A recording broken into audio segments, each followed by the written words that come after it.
complain. What's new on the horizon so far with you? I just got off of a call with an Italian colleague of mine who I'm planning a retreat with next fall. Mhm. So we're going to do it on the Amalfi Coast, and she's my boots on the ground over there. So we just hammered out some details, and so I get to write a sales page after Christmas. Yeah. I'd love to continue our conversations. Do we have? I think we have a follow-up meeting scheduled for that stuff, not the podcast, but just some of the stuff that you sent over to me. Did we get that scheduled? Nope. No, I know I've had to cancel a couple of I things. was traveling and all of that, but I get it. It's okay. I know that we'll do it. Do you want to schedule something now, or do you want to do it after the podcast? It doesn't really matter, actually. Let's do it now while it's fresh on our lips. Okay. All right. What you got? Are you working next week? I am working some on Monday morning, Hmm. and then I'm not working the rest of the week. It's basically the same here. And then the following week, I'm in the whole week.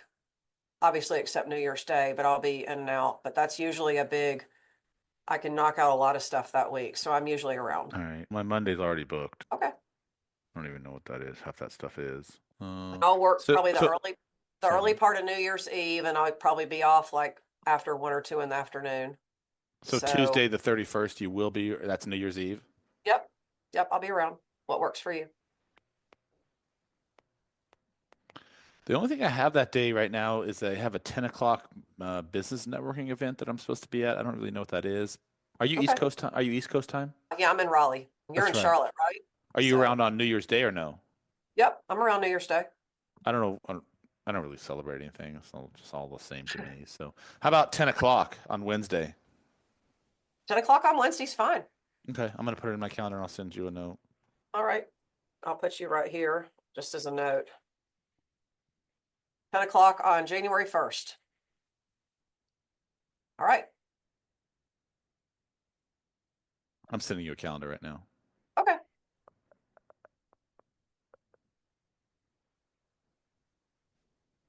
Okay, brilliant. Good, we can make that happen. All right, cool. Why don't we jump into this? So, where's your document? Um, so I thought it'd be fun to dive into some of this self-care stuff with you that you talk about a lot. I'd like to better understand that a little bit, and well, not better understand, just have a good discussion around it because I think it's everybody needs that sort of stuff. Podcast is a conversation, so this is Right. not an interview.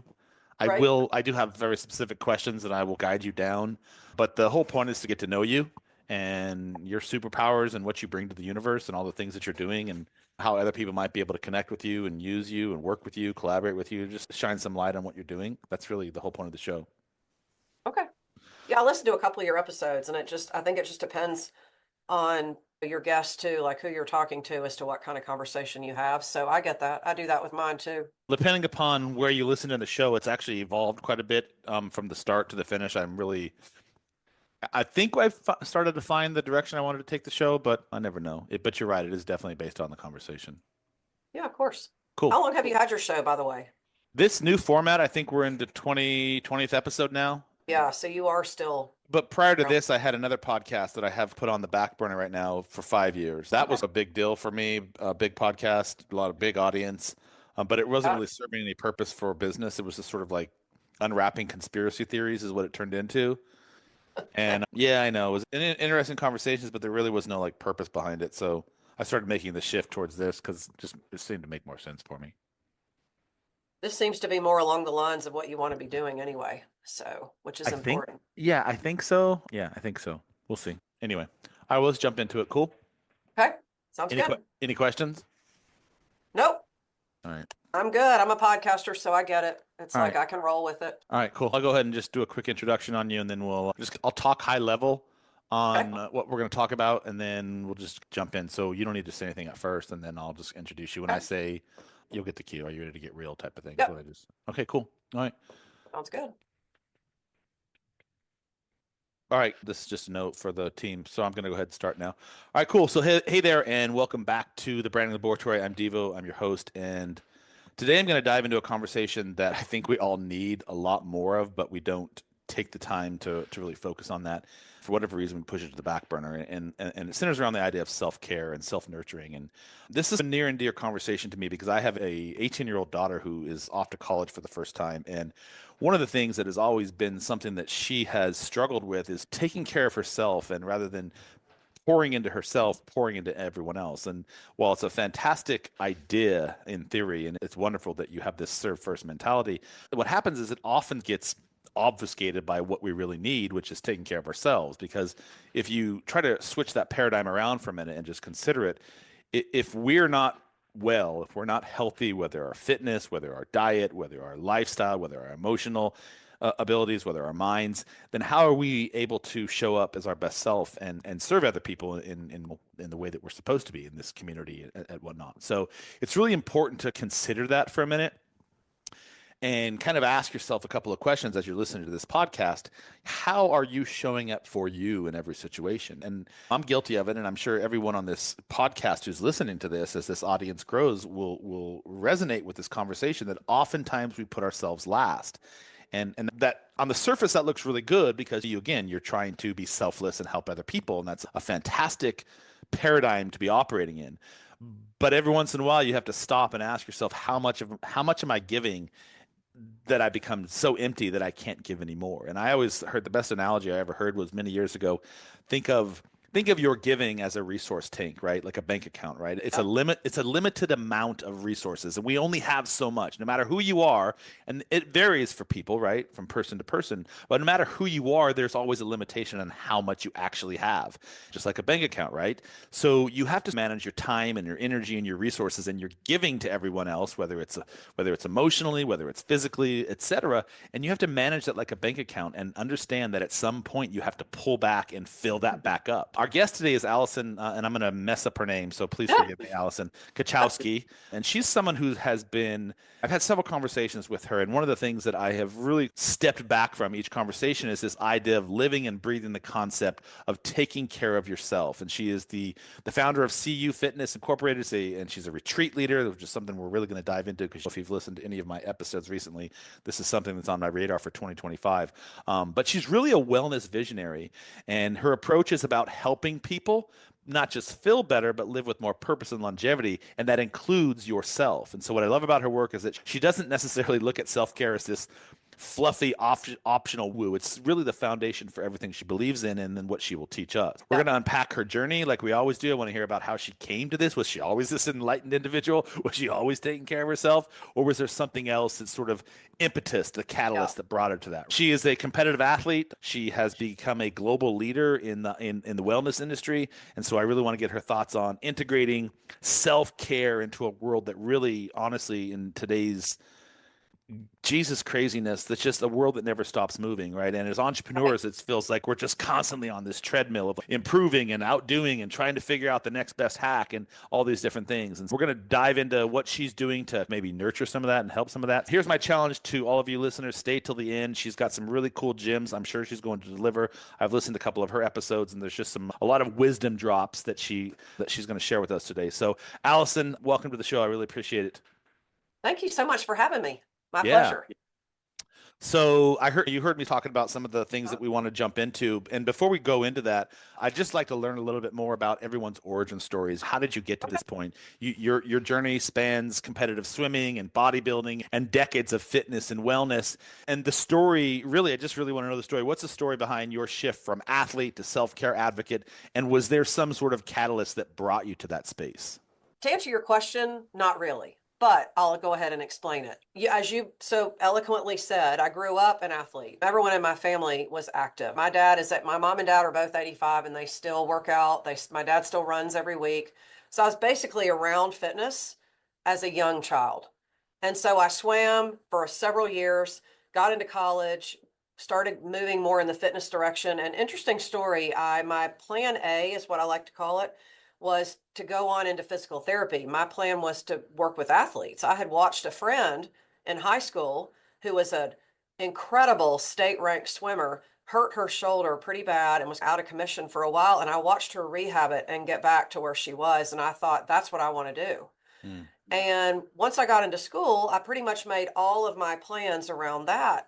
And then that didn't work out. And the thought never occurred to me that I wouldn't be doing what I wanted to do. I've always been the kind of person that I've always had an idea of what I want and I just go after it. And so when it became evident that really wasn't going to work out, then I decided to look at a plan B, which was graduate school in my field. Wait, let me And stop. Why wasn't it going to work out? So if that was on your forefront of what you wanted to do, what was the, I'm sorry if I well, missed that. What was the that's reasoning why okay. you stopped? I applied to several PT programs, always got interviews, but kept getting waitlisted. Uh, And so it's one of those things where at the time it was a game of numbers, and it's still really a game of numbers. You've got hundreds of people applying for just a few spots. And I had all the credentials, I had everything. And so my mentality was, I'll just try again. I'll just try again because you played sports as an athlete. That's what you do. You just mm. keep trying to get better. And it just became evident that was not going to be the plan for me. And so I really had to sit with it. And I guess to use your words, my catalyst moment was, what do I want this to mean? And what am I going to make of it? And I really had to sit with it and think, where is really my heart? What am I excited about? What am I passionate about? What am I a good role model for? What's in my skill set? And for me, it was health and fitness. And so it's the story I like to say now is it's the plan B that became a plan A because I never looked back once I made that decision. Everything started falling in my lap at that point. I started getting opportunities I never would have gotten had I gone the plan A route. And I really think when things like that happen in our life, we have to stop and take a look. And I'm so glad that I did. I appreciate what you said just now, but there's one question I had that kind of popped into my head as you were saying that. What's that fine line between getting through or pushing through or Mhm. it's going to get better if I just continue this, and that sort of self-awareness around this is no Yep. longer serving me and I need to move in a Yep. different direction, because I think a lot of people confuse the two. Agree. We grew up Absolutely. and this because we're both athletes, and I still play sports. Like I play soccer today, I work out in the gym every day, and we grew up as athletes, and I coach also. I coach a Yep. girls lacrosse team, and I always have to remind myself as I'm coaching them now today, and especially as a father to my two teenage daughters who are also athletes, is I was always taught, like, before this Yep. was the day before concussions, man. And Totally. I used to get my bell rung on the football field. I was a football player in college, and I remember coach would just literally be big, grabbing me by my face mask, and he'd be like, "Tino, you better get your ass back in the field, right?" Yep. And I was like, "Bro, I can't even see right now. I got hit Yeah. so hard." And I think we're probably roughly in the same age bracket. We were taught to just push through everything. No pain, no Yep. gain, win at all We costs. were. Suffering is Put like, your head down and just yeah, get it done, exactly. right? And Yeah. and I know, and we know now psychologically, physically, mentally, emotionally, that's just not really a healthy ideology. But there's pros and cons, right? So my question again, let me recap that. What's that fine line between pushing through discipline, hard work, diligence, consistency, habits, yada yada yada, which we all know are great things to do, but the self-awareness of when we have to realize this is no longer serving us, we need to Yes. change our strategy. Yeah, I think it's really two things. I think for me, and I'll just share my story. For me, it was I think we can find ourselves falling into a cycle of thinking that what are we missing? Why are we not good enough? Why can't we just get it? Because I know for me, that's where I was for a little while. I was like, what am I not getting here? What else can I do that's going to help? And I think Like when a we, FOMO almost, right? yeah, and I think we get in a mindset where it's just, let me just go back to the drawing board and just keep pushing, which is exactly what we shouldn't be doing. Because when things don't happen, at least in a reasonable time frame, and I know that can mean different things to different people, there's usually a reason for it. And I think what we have to learn to teach ourselves is we have to give ourselves that time and space and permission, really, because that was really what it is for me, was giving myself permission to do a little introspection and say, what do I really want this to mean for me? I can choose to say that I'm not, something's wrong with me and I'm not good enough, and I'm just going to keep working until it works out, because if you try hard enough, it'll eventually work out, right? But think of what you miss along the way when you do that. And it took me a good 3 or 4 years to figure that out before I came up with my plan B. But once I started with my plan B, I'm not kidding you. It was like doors started opening. And I just think that was the universe tapping me on the shoulder and saying, here you go. I got your back. So this question, what does this mean for me? I want to break that down a little bit because I'd like to better understand it. So when when I'm experiencing suffrage, if you will, around something, and it's not quite going the way that I may have projected it. Yeah. I want to look at that situation and say, what does this mean for me? Or is this serving me? Is there another way to break that down a little bit? Yeah, it's really more about, okay, what is this situation showing me about me? Mm, Okay. I think that's when we have to step out of it and say, these are the facts. These, because I think we can get really caught up when things don't go the way that we want and think something's wrong with us. mm, And sometimes it's not us. Sometimes it's just stepping away and saying, these are the facts, these are what's happening. How do I want this to mean? What do I want this to mean for me going forward? In other words, what can I control? And mm, how can I become better as a result of this? So for me, it was really a lot of what I teach my clients now. It was really stepping back and saying, okay, there's nothing wrong with you here. You're doing all the right things, but clearly this is not the path that I'm supposed to be going. There's mm, more waiting for me somewhere else. So what is that and what do I want that to mean? And it really took some serious soul searching mm, for me to become at peace with that. mm. Because I still, even when I started with my plan B, I was still thinking in the back of my mind, okay, maybe I can still make this work. And I think we do that a lot in our life. Forget education. Think about all the other things in life that don't go the way that we want, right? And I think we can fall into a habit of pushing and grinding and let me just do this a little bit different and I'm going to prove them wrong. And while that's admirable, at the end of the day, what does that do for us? That doesn't always do what we want for us. Yeah. And often when we get to the other side, we actually find out this wasn't actually what we really Exactly. wanted in the first place. Exactly. And had we listened to ourselves, whether it's our intuition or spirit or whatever Yeah, is, and but because we have this sort of ingrained ideology that we have to be tough, we have to be, exactly. and we like, and society supports this all over the place. You know, you've Yes. got I just did my first Spartan race, and I was just like, first of all, I understand the point of it. Like, I'm not denigrating. So you do Right. you. And I enjoyed like the camaraderie around it and the idea that I was like doing something outside and athletic. But to be honest with you, I don't really know if that's something that I enjoy. Like, I would never make Yeah. my career out of doing Spartan races and like sliding into mud holes filled with cow feces. This is like really doesn't appeal to my, whether it's my spirit Right. self or It my doesn't self like light self. you up, right? Yeah, but there were some people there that was like, you could see like this was in their DNA. Like blood, sweat, and tears is like who they were. But it's crazy to me because we see all of that and we feel like we have to mirror that in our own lives. Yes. That's the only way Yes. to success. And Yes. one of the things that I've learned over the last, I feel like I've been through a renaissance of my in my own life in the last basically 15 years. And just wait, there's another way to do something. There's a lot of different ways to do something. Yes. And they all center around something you just said, this idea of our locus of control. Like we always Yeah. have a choice in how we Yes. respond or the direction we take, but oftentimes we don't listen to what our inner Yeah. voices are telling us. Do you Yes. have some insights, and you work with your clients on this? Do you have some insights that when people are up against this buffer, this decision or this trajectory change, if you will, what are some of the things that we can do to better understand our voice chatting with us and listen to it actually and be more introspective, like you said? I think a big part of it is just understanding that we have to give ourselves time to think through it. And we can have a million thoughts going in a million different directions. For example, for me, it was, what am I missing? Why is this not working out? I'm doing all the right things. There's must be something wrong with me, etc. Right? And then there's the other side of me that's there could be something else. This could just not be where you're supposed to go. And you have to let yourself sit with that for a minute because the one of the big lessons I learned from all that is that I'm not what I think. Mm, Right? It's we're not what we think. Our thoughts are separate from who we are. heard that before. I like that. And I think too, we get to a wall and we're like, there is a there's a there was for me there was a reason why that wasn't happening the way that I thought. And the more we push against that, the less we make ourselves available for the lesson. Hmm. And once I stepped back and took my hands off the wheel, literally that's when things started working out. Not everybody is as developed intuitively as you sound like you are. And I run up against this on a regular basis, even with myself.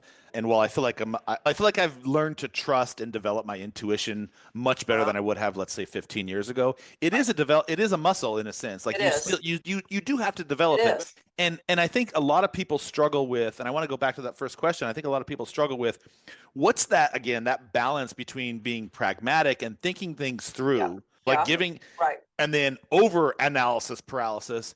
And then Right. at the same time, they say, trust your gut. Trust. Not everybody's guts are very well developed. Not everybody's intuition is very Yeah. well developed. So Well, let me get one okay. last piece in because there's multiple questions to this. If you haven't taken the time to develop your gut, if you haven't taken the time to develop your intuition, and you don't really know what that feels like, I'm looking for strategies from you for more sensible approaches to helping make these decisions until you can really start to learn to actually trust your gut and blend the two magical ways together. Does that make sense? Yeah, it does. And what I'll say is that I think at some point you have to get out of thinking about it and then getting to a point where you're comfortable just making a decision. So for me, I think the struggle that I faced was I felt like I was this ping pong ball going back and forth between the two things. What do Mm, I do? Do I keep going? Do I not? I can try again, or I can go over here and do this. But at the end of the day, I think what we have to do to answer your question is the only way that you learn to strengthen your intuition and you learn to trust yourself is that you bet on yourself and you make a mm, decision and you run with it and you tell yourself, you know what? I'm not going to fail with this because I've made a decision. I've got my back. I'm going to see what happens here and then I'm going to regroup and do the same thing because you know what? I can do that. mm. And for me, that's what it took. It was that baby step of saying, I'm going to try this and I'm going to see what happens. Okay, but at what Yeah. point in telling yourself you're going to make this work, do you also have to pragmatically say, okay, this isn't actually working out how I envisioned it to, so I need to make some adjustments. That's what I want to get from you. You've made the Hmm. decision to execute something. You've made the decision to launch the business. You've taken the risk. You've put yourself out there. You didn't have analysis paralysis. You just jumped into the water and you're swimming, but suddenly where you jumped in the water wasn't the best decision because there's motherfucking sharks everywhere. So like Yeah. without seeing the sharks, how do you become pragmatically self-aware and intuitive enough to know that I need to make a shift in the trajectory or the choice that I made?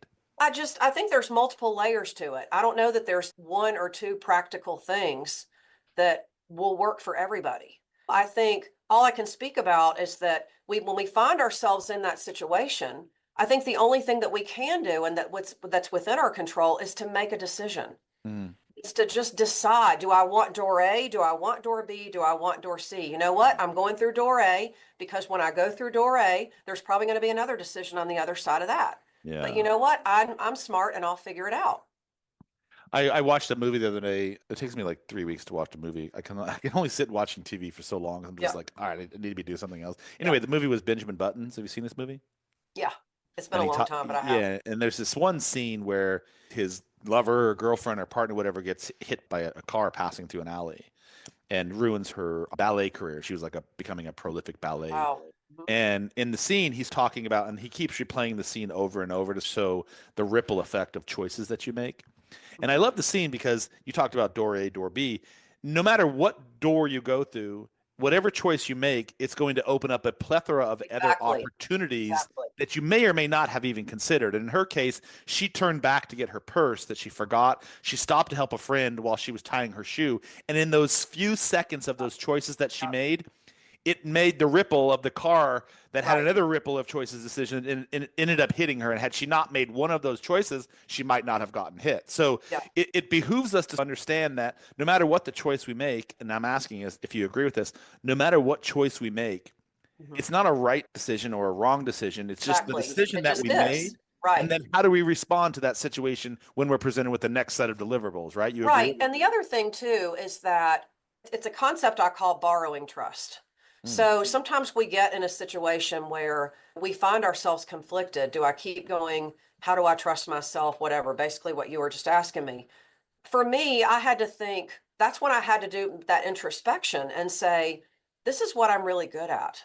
mm. And I've excelled when I've done this over here. So I'm going to take a little bit of that belief and trust that I built from that. And I'm going to borrow some of that and put that over here until I have enough that I can just keep going and make the next decision. Because sometimes all we have to understand and know, what can we do right now that's going to help us? Mm, What can we do right now that's going to move us forward, even just a teeny tiny bit? And when we mm. get to that point, the next decision will almost always be revealed. So let's switch gears a little bit and get into sort of where we originally started. How does being a champion of self-care relate to all of this in terms of our decision making and our ability to follow our North Star and trust our guts and build intuition? Like, how does nurturing ourselves and self-care play into all this? Because we are our own best advocate. We are our best asset.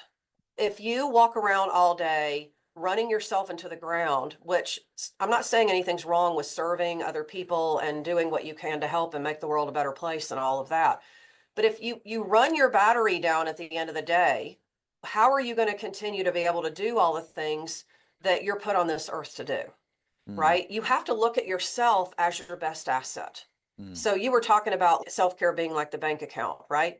We we are our best investment. mm, And when we invest in ourselves, what we're saying is that not only am I worthy and am I worth it, but I can serve in the highest possible capacity when I treat myself like the asset that I am. mm. I love that you said battery because interestingly enough, I was literally just thinking about this as before you even said that battery, I started thinking about battery and I have a nice car and all of the things work perfectly. It's very fluid. It drives, gets me everywhere I need to go. It's very reliable. No problems really ever since I've owned it. But the other day it was having trouble starting and I realized that it needed a new battery that I hadn't changed in 3 years. And so I was Yep. like, no matter how fucking fit you are, Yeah, no matter exactly. how fucking healthy you are, if your battery is depleted and doesn't have the power to start yourself, the car's not going to run. No matter what you do, the car is not going to run. So Exactly. I Same love that thing. you said that. How do you define how do you define self-care? What does that actually look like? What's the definition of self-care according to Allison? Self-care at the end of the day is the relationship you have with yourself. Because it's not just a workout, it's not just a sleep schedule, it's not just taking a spa day or doing what makes your heart happy. At the end of the day, your self-care strategy is a direct reflection of what you believe about the relationship with yourself. And if you're always saying yes to everybody else, but then you're walking around with a story of why you don't have time to go for a walk or why you don't have time or whatever it is, I'm just using that as an example. It is a direct reflection of your relationship and your belief in yourself. I'm writing something down. It's okay. So if you've let's see if we can't break that down for a second, okay? So if your relationship with yourself is a direct correlation with how you view yourself or your belief in yourself, and you have a negative outlook on everything Yep. that may or may not be substantiated. In fact, let's say it's not substantiated because the reality is that you've had a massive amount of successes in your life. Yep. But for some reason, you always see things like what is it? The jar is half full, half empty. I never know which one. Right. Which is the one where it's like the more negative Right. side? I always get those two confused. So you see it half empty. It's like the glass half full versus half empty, right? Yeah. Yeah. So what does that say about yourself if that's your perspective on life, when in fact it's not actually true, but that's how you view things? What does that say about your Well, but I self-care? think at the end of the day, it's a direct reflection of how much you love and respect yourself. Because I see where you're going with this, but I also think that consistently negative people who are consistently negative, there's a void somewhere in their life that they're trying to compensate for. People who are consistently negative about the way things look or what's going to happen tomorrow or whatever, what's going to happen in my business, nobody wants to be, whatever it is, right? There's, you're overcompensating for a void somewhere in you Mm, because everyone that I know and everyone that I've come across in my life that's consistently positive in some way. Now, look, they may not be walking around saying everything's roses, right? But in general, which that's really what life is 50-50. It's in general, they have a consistently positive and optimistic outlook. To me, that is a reflection that they have a fairly positive relationship with themselves. mm. And that directly relates to the things that you're doing every day to prioritize that because it's an energy source. You let that energy run down, like you said, the battery. Where Mm. are you going to pull from? You're going to go into a negative. Anytime you go into a negative area, it's never helpful. So what are some ways people can fix that? If this is brought to your attention and you become relatively self-aware that you do have a Negative. void, that you are negative and that you do have a void.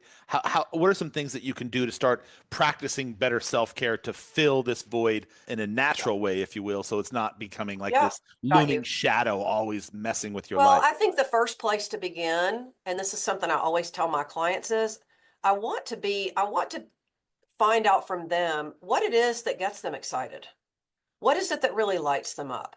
What is it? And forget like from a business perspective, I'm talking about just who you are in general as a person. It's what gets you really excited. What are you most proud of in your life? Mm-hmm. What are the things in your life, the experiences that you could look at where you're like, you know what? I did really good with that. Mm-hmm. And the problem is in today's world is that we're so used to comparing ourselves to everybody else. If you look at social media, it's like we Amen. live on a freaking auto reel all the time. It's like we're Amen. looking at everybody's best moments. But life is not like that. And at the end of the day, the happiest people I know don't have everything, but they understand how to make the best of everything work for them. So do you have a personal ritual or a personal practice that keeps you grounded in this space, or something that allows your self-awareness to be fostered or nurtured better, so that when you Uh, start to detect, let's just pretend that you yeah, wake up today and you had a shitty morning, your car didn't start, you were late to get to your first appointment, your stomach is feeling awful, you didn't get to have your workout, whatever it is. Like you've just yeah, on this roller coaster of bullshit that's right, happened so far. And I'm right. sure it's It happened to you. Like, happens. It yeah, it happens all happens. the time. Yeah, Like it literally happens all the time. right. So what do you do? Is there a personal ritual or a practice that when you start to see this snowball building coming Mhm. down at you, Yeah, yeah, yeah. what can we do to like time out on this? I need to fix this. The best thing you can do in that moment is just take a pause. Seriously. And I think what happens today with so many people, and I know I used to be like this a lot, is we just keep pushing. We just keep pushing and we keep going. And you know what? Screw that. I don't have time to deal with that. I got this over here. And the reason that we do that is we don't want to feel like we're out of control. Mm, We're almost afraid just because we think we have the story that we think we're being weak. And the best thing you can do in a situation like that, and look, I have plenty of mornings like that, plenty of afternoons that go like that. The best thing you can do is just take a pause and let yourself be pissed for 5 minutes. Let yourself be really angry and say, you know what? I'm doing all the right things. Why is this shit happening? Is let yourself do it, because when you repress that, it's going to show up somewhere else in your life. And so you take a pause and you say, okay, you know what? I'm going to feel like crap for the next 5 minutes. But then after that, I'm going to make a decision to do something else. You have to take ownership of it. And you have to say, has nothing to do with me, but I'm going to make the very best of this. It's just like what I've been saying. mhm. So reflection, Yep. awareness, and then sitting with it, understanding what it is, and then coming up with some sort of a proactive strategy to step into something that is the antithetical of what that feels Exactly. like, right? But you don't want to deny how you're feeling, because Understood. emotions are feedback for us. That's Yeah. all it is. They're no good and they're no bad emotions. It's just feedback. Yeah. We don't like something, if we're noticing how we're feeling about something and we don't like it, it might be something about us, it might be something about somebody else, then that's something we have to look at, but we have to keep it in check. We Mm. have to decide who's boss. We can either let it override us, or we can say, you know what? I don't have time for this shit. I got bigger fish to fry. I'm going Mhm. over here. One of the things I've noticed when that happens to me is that I do become very reflective about it, and this is a great habit that you're sharing, and I can speak to its efficacy. But one of the things that I've noticed in that process is that we often tell ourselves stories, Yep, and we manufacture this narrative that is really just not even real. It's just an illusion. exactly. Whether this Right. interview might not work out, or this might be a shitty podcast today with Allison, or I might not have a good performance in the classroom today, or whatever it is. Yeah. These are narratives that we tell ourselves that are just illusions. I wish you had come to. I think I invited you, but I hope you'll consider joining. We had our mastermind last week, Yep. on Wednesday, sorry. And one of the things that we were talking about is these illusions that we manufacture, and they're Yeah. all just based on We fears. do. Yeah, like these fears. It's crazy to me. So someone who works in so you work in the physical and the emotional worlds, like you're helping people in develop in a variety of different ways. How do you balance in terms of the physical or the intersection of both the physical aspects of your life, whether it's your fitness, whether it's your health, whether it's your diet, and then this emotional side of things, like your mindset and your mentality and your emotional bandwidth and your resources and all things? How do you manage that? What's that Well, the two are, intersection? and you do balance it because the two are connected. And if you focus too much on one, then the other gets neglected. Mm. So one of the things I have really come to understand about myself, especially over the last 10 years since I've gotten more into the retreat space is that you can't focus more on one without seeing either the improvement or the detriment to the other side. So it's Wait, say that really, say that again. Sorry. you can't focus on one and expect to see an improvement in the other. What you're going to see is a detriment in the other. So it is a balancing act. And so it's number one, it's being very aware that the two are connected. And you have to really watch yourself when you start going in the rabbit hole, because for me, fitness is almost like an escape for me. Let's think about why we compete as athletes. We do it because there's this inner something in us that wants to become the very best that we can. And so for me, I'm an early riser. I'm in the gym early just about every morning because I know that sets the tone for my day. But I also know that if I ignore the other things in my life that need attention, that no matter how much working out I do, it's not going to help. Yeah. It's going to eventually show up. And so the point is not to have this perfect strategy to where we balance the two. The point is to be aware that the two are connected. Mm. And to always be onto ourselves and show ourselves a little grace and compassion when things don't go the way that we want. Mm. That's part of it too. One of the things I've been really developing in my business with my clients is we're talking about this intersection here of physical and emotional, is the intersection between our personal and our professional lives. Yep. And the Yep. two are directly intertwined. Whether you're a Yep. CEO of a Fortune 50 company or a CEO of a small agency like myself, your personal philosophies, the way you live your life, the values that you have, the way you take care of yourself in this Yep. particular situation, your self-care is going to have a direct Yes. reflection on how you Yes. run your business. How do you Yes. treat your staff? How do you treat your collaborations? How do you show up for Yep. podcasts? And so it's Yep. really important that you're talking about balance. It's really important to have this balance. And the best analogy I can think of, since we're both athletes, is when I went to college to play football, we had a football training coach that really only focused on two things: squats and bench press. And I had a really good coach when I was in high school that sort of Yep. focused on the whole body. The whole And I thing. remember Right. thinking, like, this is so ass backwards, man. Like, this is like a recipe for disaster. My Yep. core is going to get out of balance. My back's going to be like, so it's like when you're managing your life on this emotional level, you have to find this balance, right? So I love that you Yep. said that. It's really important. Do. And it's really not about, like you said, it's not about having the perfect strategy, because there's really Mhm. not a perfect strategy. Everybody's different. Mm, But I think so many people miss the fact that the two are connected. mm, And you have to have a working strategy for both that work for you. And a lot of it is tied to the relationship that you have with yourself. And that includes your values and the things that are important and where you see yourself going in the world. It's this, and the strategy is never finished. mm. It's constantly evolving because we're constantly changing. It's funny that you say that because this whole idea of self-care, and I've heard this from many people in the past, and I'm guilty of it as well. Even just yesterday, I didn't really feel very well yesterday, so I took the second day, half of the day off. I just went outside and did some yard work and I mowed the lawn. I just didn't really feel like sitting in front of my computer anymore. Yeah. And the Right. entire time I was doing that, I caught myself thinking, shit, man, what am I leaving on the table? What needs to be done? Yep. Am I not Yep. focusing on Been the right there. things? Am I being lazy? Should I get back to work? Should I go make a few more phone Yeah. calls? Should I go try to sell a little bit something else? And then I was like, dude, bro, Yeah. I literally had to slap myself across the face. I was like, Yep. bro, it's okay to take some time for yourself and just Yep. chill, man. Just chill. So it's funny because we have these stories that we tell ourselves where you're being weak. I didn't go to the gym this morning, so I'm being lazy. I missed that meeting today. I took the time off, so I'm not showing up. And self-care often gets framed as like a vain, narcissistic, personal endeavor. And it's not worth doing because we're not giving, we're not showing up, we're not pushing Yep. through, we're not fighting.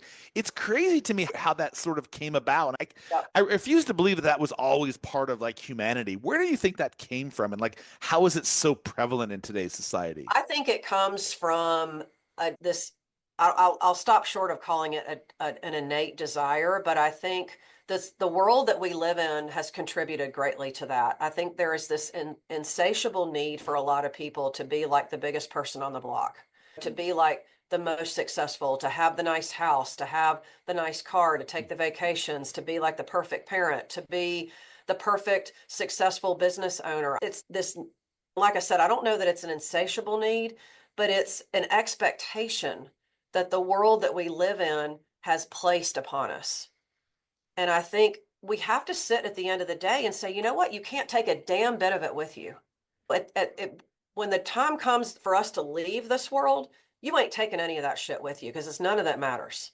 Mm. Right. And if you're not living and showing up and enjoying your life, why the hell are you busting your ass to do all the things that are really important to you if you can't stop and enjoy it? It's not worth it. It's not. Yeah.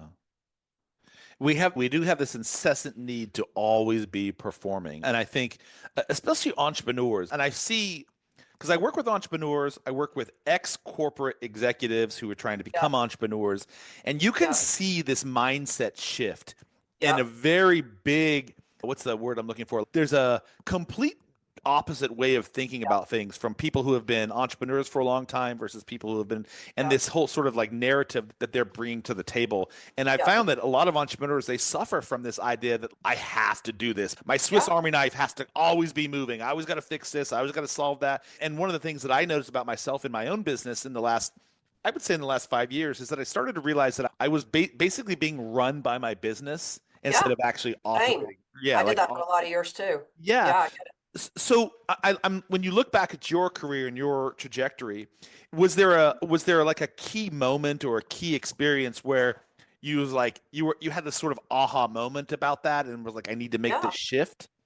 Yeah. Actually, it was probably about the time I started really getting into the retreat space, if I'm being honest. I had reached a point in my business. I was very successful. I had operated a very successful brick and mortar studio downtown, and I had been very successful, had great clients, had great people working with me. Some of my instructors chose to pursue some other ventures. And I just was at a point where I was like, I can't really explain it. It was just a feeling inside of me that I don't want to do this anymore. I was like this close to burnout, and which was incredibly ironic being a health and fitness professional, right? That I wasn't prioritizing how I did me. And it was to your point, I had let my business take over so much of my life. It was like dictating how I made all of my decisions. And I had to sit with that and feel, okay, what do I really want to be doing next? And so I just realized that I needed to make changes in how I was doing that so that I could, because I had all of these ideas and all these plans. And I was like, that is not going to happen over here if I keep doing this the way that I'm doing it. Hmm. And it was a serious come to Jesus moment. And I literally gave my landlord my notice. The next week, I put a lot of my equipment up for sale. I went out and looked for a new space and I moved. Within 2 months, I had moved. And it was a big shift, but it was a long time in the making. And it just, there really wasn't a particular moment that made me like decide to do it. But it was just this feeling that I don't want to do this anymore. This isn't worth it.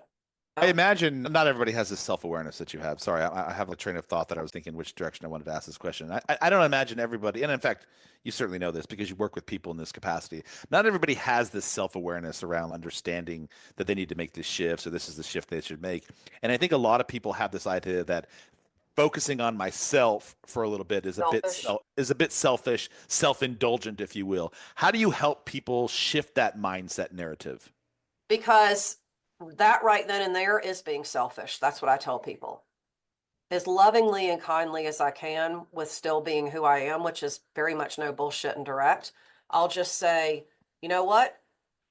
What happens if something happens to you? How is all of this going to happen over here? It's Hmm. not. So get off the moral high horse that you have to be the martyr and sacrifice yourself in the process, because that mindset right there is being selfish. Hmm. When you prioritize yourself, it's the way that you are able to serve at the highest level. Hmm. Okay. If you're always saying everything else is more important than me, then you're talking out of both sides of your mouth. Hmm. The actions have to match what you talk about. And if you're out there saying, you know what, it's important that I do this for me because I want to show up for my family. I want to show up for my community. I want to be the leader that I want to be. I've got all these amazing things that I want to do. We're all put on this planet to do amazing things. Hmm. We're not meant to run ourselves into the ground and tell ourselves over and over again that we're not worth it. Hmm. That's what I was saying about it's the relationship that you have with yourself that's everything. It's you talk a little bit about self-care being the game changer in every aspect of your life.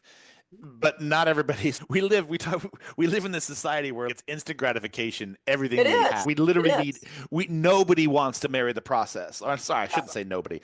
A lot of us get stuck in this projection idea of why I need immediate Yep. results. I need to Yeah, like and it's see. the world has placed that expectation on us So that if how we do can X, Y, and Z, that we'll get there, and we'll yeah, get there. So how can somebody who you're helping or just listening to this show that is coming to the conclusion that, wow, Allison is right about this, self-care can be the game changer, but I'm just not really seeing the results fast enough. What would you say to somebody who is just not quote unquote seeing the results, but you want to encourage them to stick with the process? Like And what can they be looking for? What are some insights of wisdom they can glean from you in terms of like, okay, I'm invested in what Allison's telling me to do, but I'm just not yeah, like seeing any changes. yeah, then you have to start with something small, because the other problem that we haven't talked about is that many people start with a plan that's way too big to execute. And they Uh, try to change way too many things at once. And when I was working in fitness 100% full time for a lot of years, we would see this in January, every single January, where everyone would want to get in shape. People would join a gym. They try to change their eating. They try to go to all the classes. They're trying to make too many changes at once. Guess what? Newsflash, our human brains are not wired for that. Our human brains are pushing back every time we want to make a change. So to answer your question, what I would tell somebody is, let's slow the roll. Let's find a couple of things that work for you. You have to do it your way. It has mm, to work for you. What mm. works for me isn't going to work for you, isn't going to work for the next person. And we have to look at what are the easily digestible pieces that we can work with on a daily basis. And you know what happens when we do that? We create some momentum. And you know what happens when we do that? We build trust in ourselves, Mm. right?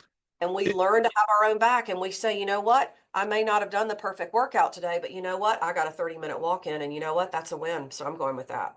yeah, so it almost sounds like you're saying treat this concept of self-care just like you would treat a muscle. It needs fitness, Yep. it needs exercise, Yep. it needs Well, it's like consistency. building a business Yeah. or I, saving for retirement. It's like it's not timing it just right. It's time in it that's going to get you mm. the result that you want, right? And that's so that's adopting and marrying the process and being in love with the process, good, bad, or ugly, because the process. And understand that the process is going to help you improve the relationship with yourself. You fall in love with the process, not with the result.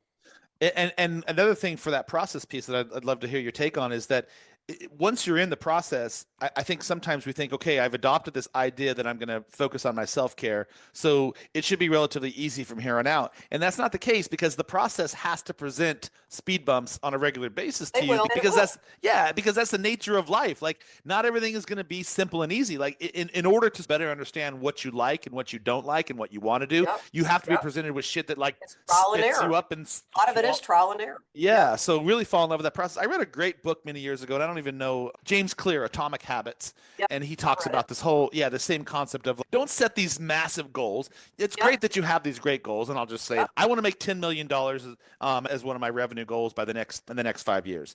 And so I put this revenue of $10 million sitting on my wall, and I'm like, that is it, man. And I just went to my Tony Robbins event. I'm like, I'm gonna make it.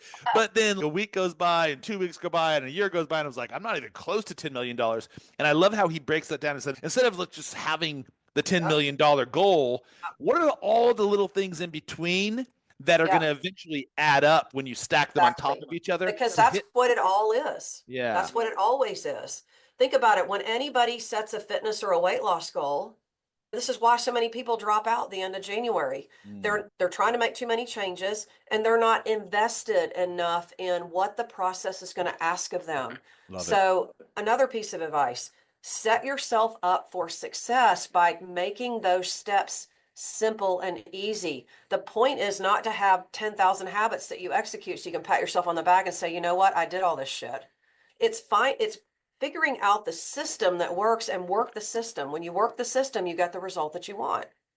You get the results, but you also get the confidence to see that you Exactly. actually can And the do trust in something. yourself. Yeah, that's a big piece. That was a big piece for me is understanding, wow, I actually can do this. I actually am good at this. I Yep. actually do have an interesting Same. perspective on things. Is there anything that in your journey of this idea around self-care that, and I'm just curious, like I once held this idea that this is the way you should find self-care. This is the way that self-care can be optimal. But as you've gone through your journey, yeah, that's not how I think so much anymore. I think, look, I know what works for me, but I also am always very open to trying something different. And I think as human beings, we like things to be absolute. Mm. We tend to think in black and white. That's just how our brain operates. It's trying to always keep us safe because our brain always wants to remind us if we're trying to do something different or something doesn't work out that the sky's falling. But I think we have to understand, and I don't know, have you ever read the book One Word? Do you ever do that every year? Absolutely. Yeah. Yeah. Yeah. Yeah, I'm actually in my thought process for 2025 around that, but I'll just share my process that I do with that every year. I read the book, I start thinking about what do I want my word to be for the new year. And this is me at the end of last year. And I started thinking, number one, about what are the things that are most important to me to accomplish in the new year? And number two, what is it going to mean for me, Alison, the person, not Alison, the business owner, but Alison, the female individual, right? Like who I am. And you have to start thinking about that. And for me, I don't usually choose my word, it chooses me. Mm. It starts showing up in all aspects of, and usually the universe is doing that to try to get your attention, right? I like to call it following the breadcrumbs. And so for me, for this year, my word was creation. I pretty much made up my mind by the summer that my word was creation because it had shown up in a number of different places in my life. But as the end of the year rolls around right now, the other aspect that's come up in that is flexibility. So my word for 2024 was flexible creation, if that's one word. Hmm. To answer your question, when we're making changes and we're trying to figure out what to do different, and well, I'm doing all this over here, but I really want this over here. You gotta learn to be flexible and say, you know what, maybe it didn't work out the way that I think, but what if it works out better? What if I'm actually able to figure this out instead? And what does that mean for me? So it's allowing yourself to be open and understanding that there's more than one way to get from point A to point B. Hmm. I like that. You're working on a book right now. Is that correct? Did I read that somewhere? You're working on a book? That's the plan, but it's very loose right now. Are we allowed to talk about it? Yeah, we can talk about it a little bit. What's the central theme around the book that you're putting together? It's going to be a little bit about what we've been talking about this whole idea of evolving, right? And this whole idea around evolving as an entrepreneur, right? It's about learning to just build more of the business that you really want for the future. So it's not just about like business, strategies and tactics, but it's more about tying the two together.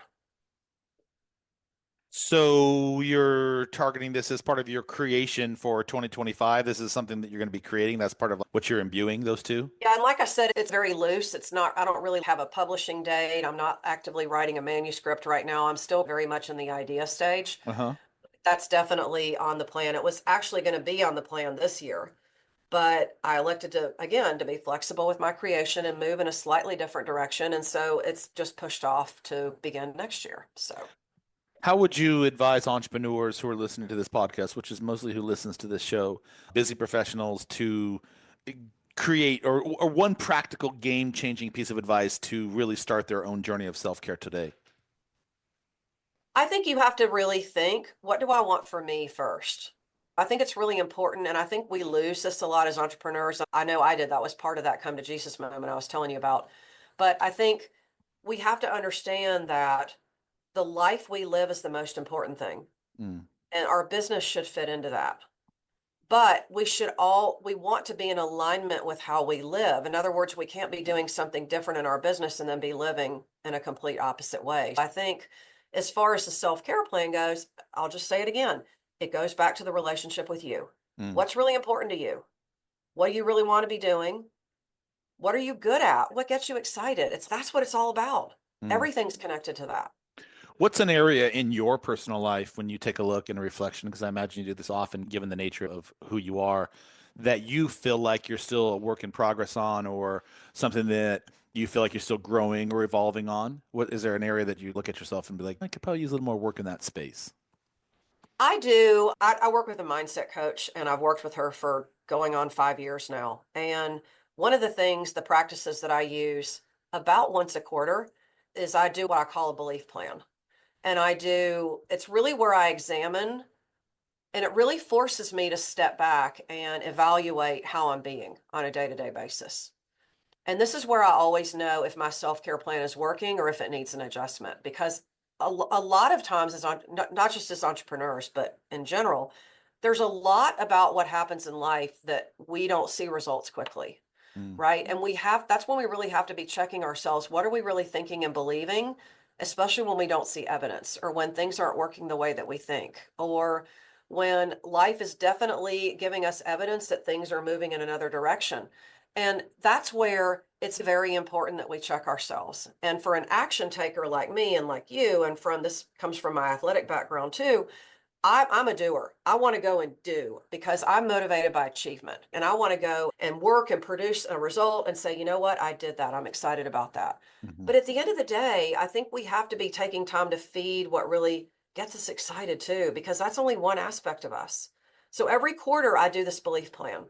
And what I do is I use this I call it giant post-it paper, like you can get in an office supply store. And Yeah. I have these giant sheets of paper all over my office where I have my beliefs about me and my life and my business on my wall. And I take time to read those. And when they don't get me excited anymore, and I'm like, yeah, I already know that. I know it's time for a new belief plan. It's a Hmm. game changer. But you didn't answer my question fully. Sorry.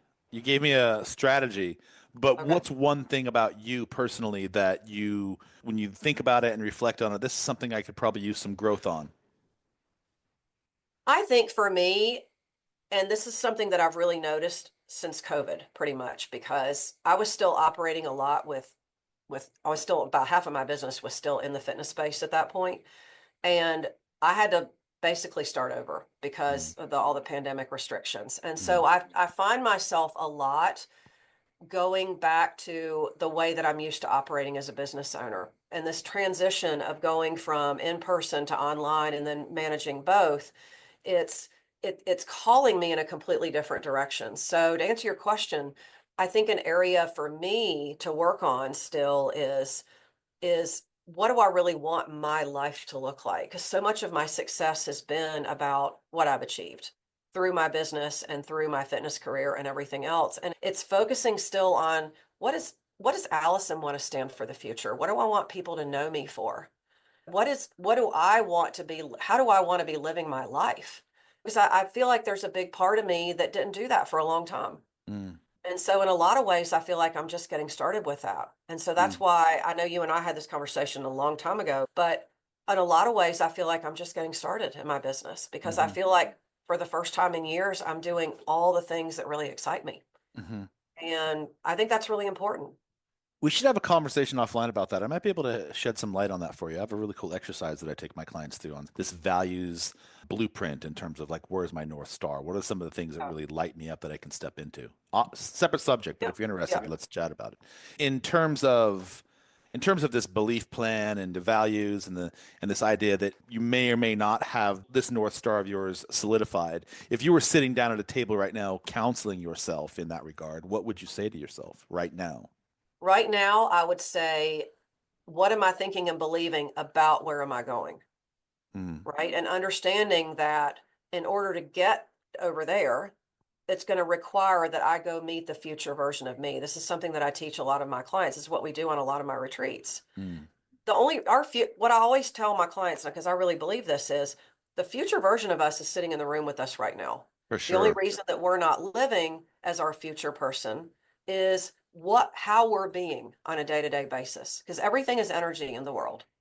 And we have this crazy relationship with time as human beings. We think, in order to get over there, I got to do this. It's like we treat it like it's a straight line, but it's really not. And It's so the more we evolve with that, the more we become our future self. And it's a yeah, constant journey. It's never done. that's so funny. I had this reflection many years ago about that. Sort of like I had this idea, go to college. This is the idea that I was told. This is how we're told to live our lives. Go to school, sit in the prison for 8 hours a day. Go to another school, sit in that prison. Get a job, sit in that prison for 8 hours a day. Get your pension, retire, and then live happily ever after. And that's just literally not how life works. Like even if Correct. you stayed in that space, it's not a straight line. It's a very squiggly trajectory with all Yeah, sorts of it bumps and is. hiccups. And so it's really funny to wrap your head around that and come to terms with that and understand that it's a balance, like you've talked about many It times now. is. It is a So, balance. yeah, one of the things I'm always really fascinated about in my business is this perception is reality concept that I talk about a lot. And you may think a type of way about who you are, and you may think a type of way about what your business does, and you may think a type of way of what you think your customers think about your business. But in terms of what you really want people to perceive about you, Alison, your business, your impact, your legacy, the gift that you have given to the planet. What would you want people's perception of your reality to sound like? What does that look like to you? I really want people at the end of the day to think that, because I believe my purpose is two things.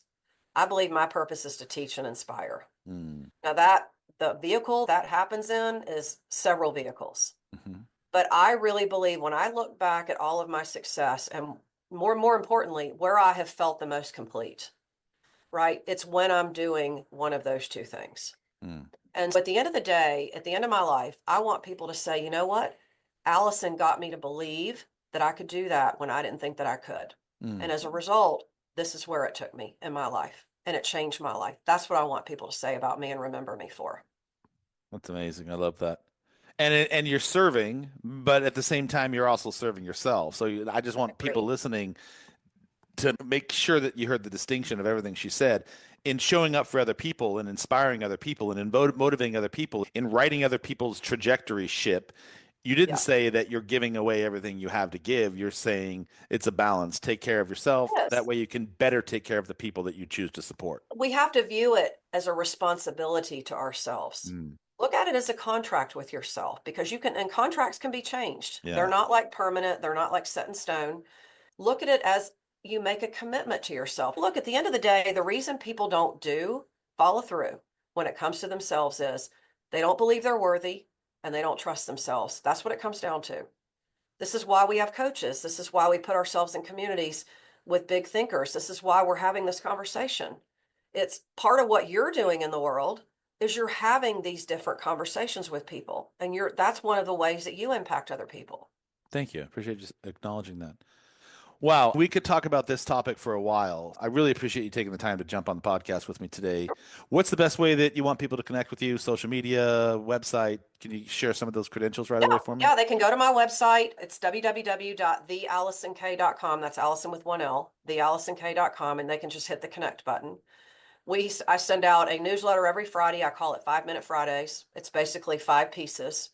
It's the 5 things that I do in my business on a regular basis. And you can get a snapshot of that. I usually try to at least give you something that you can walk away with. It's not just a newsletter about all the ways you can work with me. And you can listen to my podcast. I actually have 2 shows, The Ultimate Journey of Self-Care, which comes out every Tuesday, and Creating the World's Best Client Experience, which comes out on Thursday. I love So that. you can find me on every major podcast platform. I love showing up on podcasts. So if you're ever looking for a deep and meaningful conversation, I would like to Absolutely. Let's nominate do it. myself as a guest on your Of show. course. Of course. I Brilliant. love All right, all of the credentials you just shared with us will be in the notes below, and I hope everybody takes the time to at least visit her page, check out her social media, and hear some of the things, and subscribe Yeah, to and the I'm on all newsletter. the social media channels, and my DMs are always open. People Cool, write to cool, me all cool. the time, and that's fine. Last question. I ask this question to everybody. Your time is up on this planet. The mothership is floating above your house, and it's like time to come home, Allison. What is the superpower, the gift that you want to leave the planet on this last day here? I want people at the end of the day to believe if there's something in their heart that they can have it. But at the end of the day, it is about how you're being. It is about who you are and how you're being and how well you're doing that. And again, it comes down to the relationship with yourself. Love it. Brilliant. That's a great gift to give to people.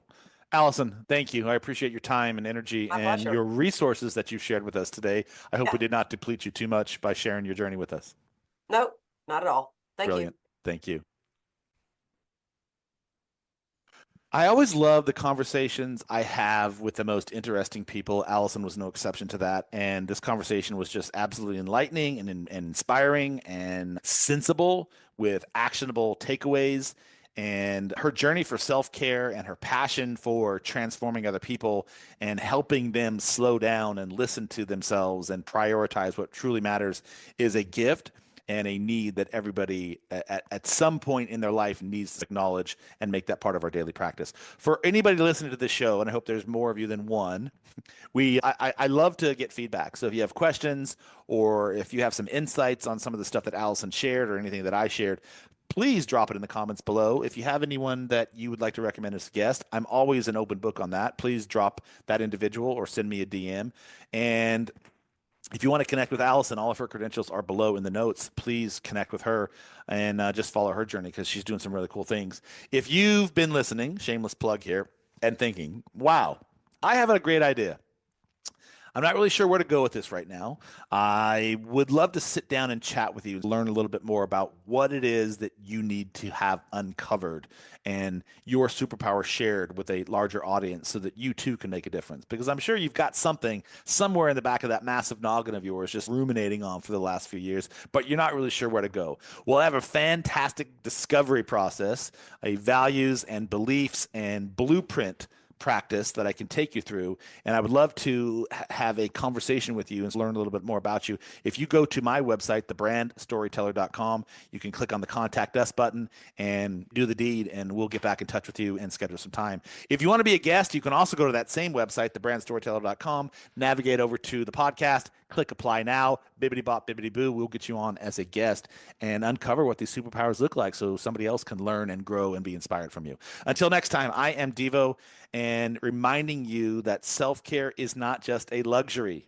It's the foundation of everything that you do and everything that you are, because a depleted you cannot serve the world in the capacity that a full you can serve the world. So take care of yourself, man. Give yourself some love. Stop being so hard on yourself. Stop comparing yourself to everybody else on the planet. Put down your social media and just recognize that you inherently are a superhero, superheroine as well. Until next time, I appreciate you listening to the Brand Laboratory. I'm Devo. I'll see you on the other side.